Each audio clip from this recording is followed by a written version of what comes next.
Hey everyone, welcome back to my channel. আজকে ছিল রবিবার, আর রবিবারের রান্নাতে আমাদের বাড়িতে একটু স্পেশাল কিছু থাকবেই।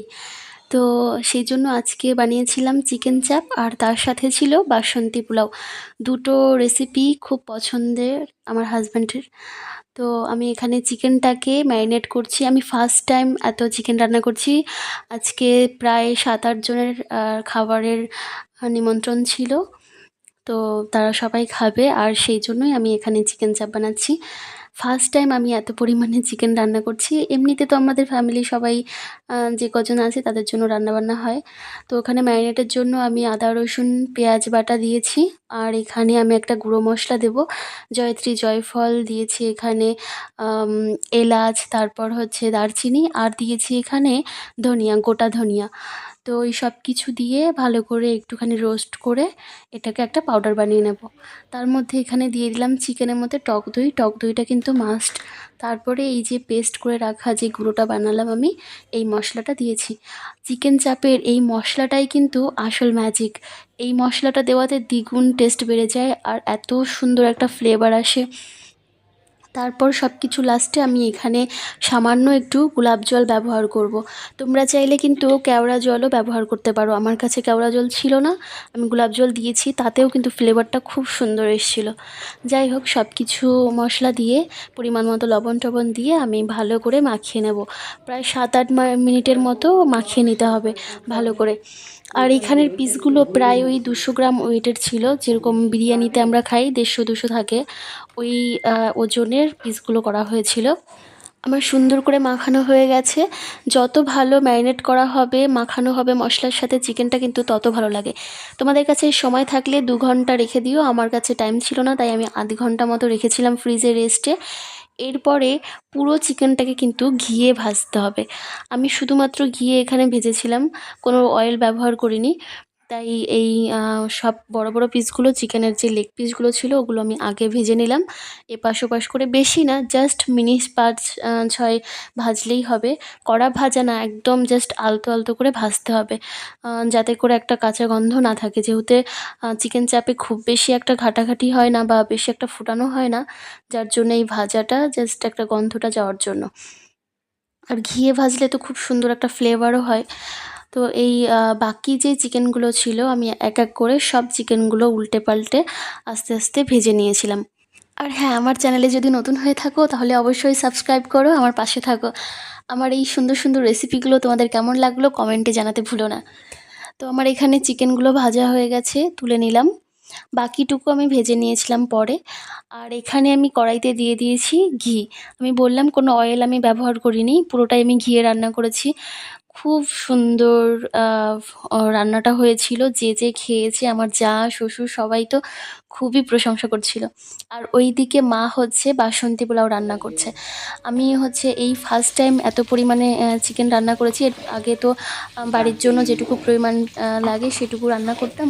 তো সেই জন্য খুব একটা প্রবলেম হয়নি। একটু চিন্তায় ছিলাম যে কেমন হবে টেস্ট, জানি না। তো যাই হোক, এখানে ঘিয়ের মধ্যে আমি ফোড়ন দিয়েছি হচ্ছে গোটা এলাচ, দারচিনি, আর হচ্ছে জায়ফল। সব কিছু হয়ে গেল। এবার একটু পেঁয়াজ দিয়ে ভালো করে নাড়াচাড়া করে পেঁয়াজের থেকে কাঁচা গন্ধ যাওয়া পর্যন্ত একটু রোস্ট করে নেব পেঁয়াজটাকে। সামান্য একটু চিনি দিয়ে দিলাম পেঁয়াজের উপরে। আমি কিন্তু ঝোলে বা কষানোর সময় দেইনি চিনিটা, আমি পেঁয়াজের উপরে দিয়েছি। আর এইখানে যে চিকেনটাকে ম্যারিনেট করে রাখার সময় যে মশলা বেঁচেছিল, ওই মশলাটা আমি এখানে দিয়েছি। মানে আদা রসুন পেঁয়াজ আর হচ্ছে গুঁড়ো মশলাটা আছে, ওইটাই আমি এখানে দিয়ে কিছুটা নাড়াচাড়া করে কাঁচা গন্ধ যাওয়া পর্যন্ত ভালো করে ভেজে নেব। আর হ্যাঁ, বাসন্তী পোলাওয়ের যে রেসিপি আছে ওটা আমি পরে একদিন শেয়ার করব। যেহেতু ওটা মা করছিল, তাই আমি সময় পাইনি। কোন দিক দিয়ে যে মা ওই পাশে রান্নাও শেষও হয়ে গেছে আমি বুঝতেও পারিনি। এখানে আমি দিয়ে দিয়েছি কাজু বাদাম আর হচ্ছে চাল মগজের একটা পেস্ট।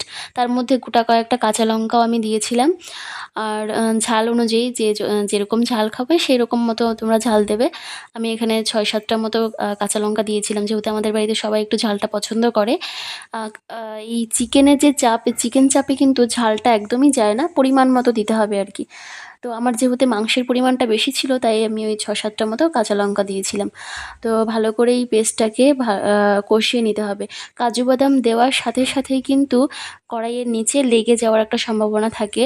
সেক্ষেত্রে গ্যাসের উনুনের আঁচ একদম লো করে দিতে হবে আর সুন্দর করে ঢেকে ঢেকে কষিয়ে নিতে হবে। দেখো কি সুন্দর তেল ছাড়তে শুরু করেছে, মানে খুব সুন্দরভাবে কষানো হয়ে গেছে। এবার আমি যেই ভেজে রাখা যে চিকেনটা ছিল ওইটা দিয়ে ভালো করে কষিয়ে নেব মাংসটাকে। আর এই আমি রান্না করতে করতে আমি খেয়ালই করিনি যে মা ওই পাশটাতে মায়ের বাসন্তী পোলাও কমপ্লিট হয়ে গেছে। তো আমি মাকে বলছিলাম যে তুমি একটু দেখো কীরকম কী করবো লাস্টের দিকে। তো মা বলছে, না তুই কর, দেখবি ঠিকই পারবি, করতে তো হবেই। তো এই হচ্ছে বেশ ভালোই রান্নাটা করেছিলাম। সবাই খুব ভালো খেয়েছে। তোমাদেরও ভালো লাগবে। একবার অবশ্যই বানিয়ে চেষ্টা করবে আমাকে জানানোর কমেন্টে। আস্তে আস্তে করে নাড়াচাড়া করে ভালো করে কষিয়ে নিতে হবে। নিচটা বারবার করে ধরে যাচ্ছিল, যার জন্য আমি গ্যাসের উনুন একদম ধিমি করে তারপরে ভালো করে মাংসটাকে ঢেকে ঢেকে প্রায় ওই 30 মিনিট মতো কষিয়েছি। জলটা একদম শেষে আমি অ্যাড করেছি। মাংসটা প্রায় হয়ে হয়ে এসেছিলো, ওই সময়টাতে হচ্ছে আমি জল অ্যাড করেছি। মানে মাংস থেকে পুরোপুরি জল ছাড়তে শুরু করেছিল, তারপরে আমি হচ্ছে জল ব্যবহার করেছি। আর হ্যাঁ, তোমরা বলো তো, আমার এই যে মাঝে মধ্যে যেই লাইফস্টাইলের ব্লগগুলো দিচ্ছি, ওগুলো কি তোমাদের ভালো লাগছে? অবশ্যই তাহলে কমেন্টে জানাও। আমি আগে ভেবেছিলাম যে না, আমি কোনো রকম কোনো পার্সোনাল ব্লগ শেয়ার করব না। বাট দেখলাম যে না, কিছু জায়গায় দেওয়াই যায়, সব কিছু না শেয়ার করলেও কিছু স্পেশাল দিনগুলো একটু শেয়ার করাই যায় তোমাদের সাথে।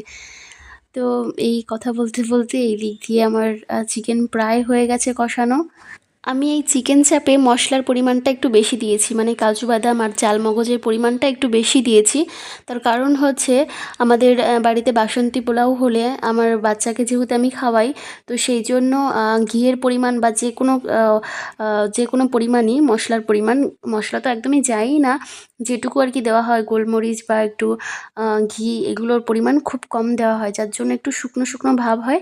তাই আমি এখানে চিকেনের চাপের যে গ্রেভিটা ছিল একটু হেভি করেছি, যার জন্য তোমরা চাইলে কিন্তু পরিমাণ মতো দিতে পারো, ইচ্ছা মতো। আমি এখানে কয়েকটা গোটা কাঁচা লঙ্কা, পাকা লঙ্কাই, কাঁচা পাকা লঙ্কা, শুকনো লঙ্কা না, পাকা লঙ্কা আমি অ্যাড করেছি এখানে। এটা সম্পূর্ণ অপশনাল, তোমরা চাইলে এমনি নর্মালি পেস্ট করে দিতে পারো। আদারওয়াইজ এখানে গোলমরিচ ব্যবহার করতে পারো। যেহেতু কালারের জন্য, কালার যেহেতু চেঞ্জ হয়ে যাবে, সেই জন্য শুকনো লঙ্কার গুঁড়ো ব্যবহার করা হয় না চিকেন চাপে। তাই তোমরা চাইলে গোলমরিচও ব্যবহার করতে পারো, আদারওয়াইজ কাঁচা লঙ্কার পেস্ট দিতে পারো। আমি উপর দিয়ে কয়েকটা পেস্ট আমি দিয়েছি, তবুও কয়েকটা আমি এখানে পাকা লঙ্কা চিড়ে দিয়েছি।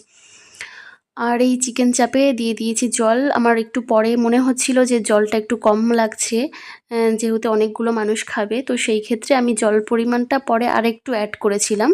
তো এরপরে আমি লবণ দিয়ে দেবো পরিমাণ মতো। লবণ আমি আগে দিয়েছিলাম যখন চিকেনটাকে ম্যারিনেট করেছিলাম, চিকেনের পরিমাণ অনুযায়ী তখন আমি লবণ দিয়েছিলাম। আর এখন কিন্তু ঝোলের জন্য লবণ ব্যবহার করলাম এখানে।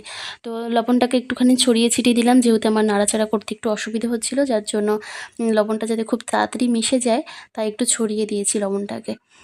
এইবার কিন্তু আর কিছুই করার নেই, জাস্ট চিকেনটাকে ভালো করে ফোটাতে হবে ঢেকে ঢেকে। 15-20 মিনিট আবারও রান্না করে নিলেই কিন্তু, 20 মিনিট না, সরি, 10 থেকে 15 মিনিট রান্না করলেই হয়ে যাবে। আমার যেরকম এখানে আমি ঢেকে 3-4 বার রান্না করেছি, ব্যাস এরপরেই কিন্তু আমার চিকেনটা কালারও চেঞ্জ হয়ে গেছে এখানে, আর একদম পারফেক্ট কুক হয়েছিল। তো এরপরে হচ্ছে আমি চিকেনটাকে নামিয়ে নিয়েছি। সম্পূর্ণ রেসিপিটা কিন্তু খুব সুন্দরভাবে আমি দেওয়ার চেষ্টা করেছি। তোমাদের হেল্পফুল হলে অবশ্যই তোমরা আমাকে কমেন্টে জানিও। আর হচ্ছে বাসন্তী পোলাওয়ের রেসিপিটা বললাম যে পরে তোমাদের সাথে শেয়ার করব। তো চিকেনটা আমার এখানে কমপ্লিট। এইবার হচ্ছে পরিবেশনের পালা।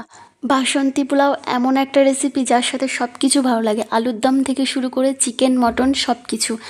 তো যাই, আমি এখানে চিকেনের সাথে রেখেছি। এই কম্বিনেশনটা কেমন লাগলো তোমাদের অবশ্যই কমেন্টে জানিও। ভিডিওটি শেষ পর্যন্ত দেখার জন্য অসংখ্য ধন্যবাদ। দেখা হচ্ছে নতুন আরেকটা রেসিপিতে।